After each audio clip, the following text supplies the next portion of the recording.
Back in 1997, I had auditioned for a role that every big name in Hollywood wanted, a role in Terrence Malick's upcoming film, The Thin Red Line. Now the odds were against me, but I got a meeting with Malick. I pulled up at his house in Beverly Hills for my 6 o'clock meeting, but I couldn't leave the car. I was plagued by self-doubt. I made a decision that if this didn't pan out, if this didn't go through, I was gonna have to hang it up. I didn't want to just drift along the rest of my life wondering if I was ever gonna work consistently as an actor. It is 6 p.m. I was still in the car. I believe in my heart that the next 10 minutes changed my life forever. So I started to pray the Rosary. It is 6:05 p.m. and I'm still in the middle of the fourth glorious mystery. 6 months earlier, my manager, who was a bit like a Catholic mystic, said that I should start praying the Rosary on a daily basis. My wife, Carrie, taught me how to pray it. So following orders, I borrowed her grandmother's rosary. It was a precious antique heirloom. And I started running them through my fingers and praying without even really knowing the mysteries. I'm already 5 minutes late for this major meeting with the most sought-after director in Hollywood, and I've not finished the decade, so I decided to press on.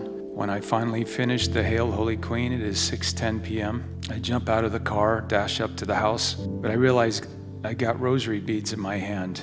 I knew if I put them in my pocket, I would start fiddling around with them in front of the director.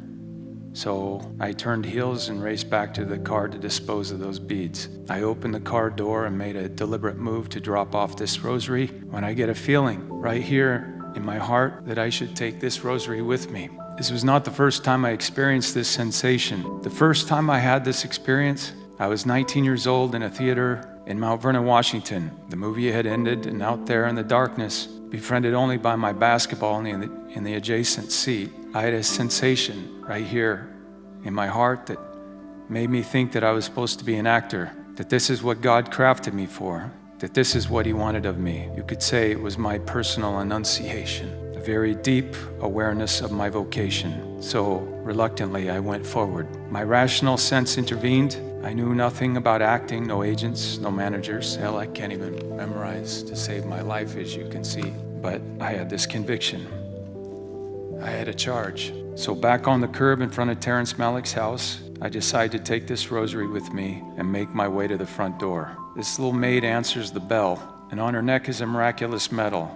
So I say, "Oh, you're a Catholic." She says, "No, I'm not. I'm Episcopalian. Come on in." So this maid takes me in and she shows me the house. It's a beautiful Spanish hacienda. And as we're admiring the ceiling while the woman is in mid-sentence, I get this sensation in my chest again, but stronger than I had ever experienced. And without thinking, I reach for the rosary in my pocket and I interrupt her and I say, "This is for you, ma'am." She's now startled. She said, "Why did you do that?" Tears are now welling up in her eyes. I said, "I don't know." She says, "Oh my God." She said, "The woman that gave me this miraculous medal, the Virgin Mary, also gave me a rosary that she got from Mother Teresa, but I lost it.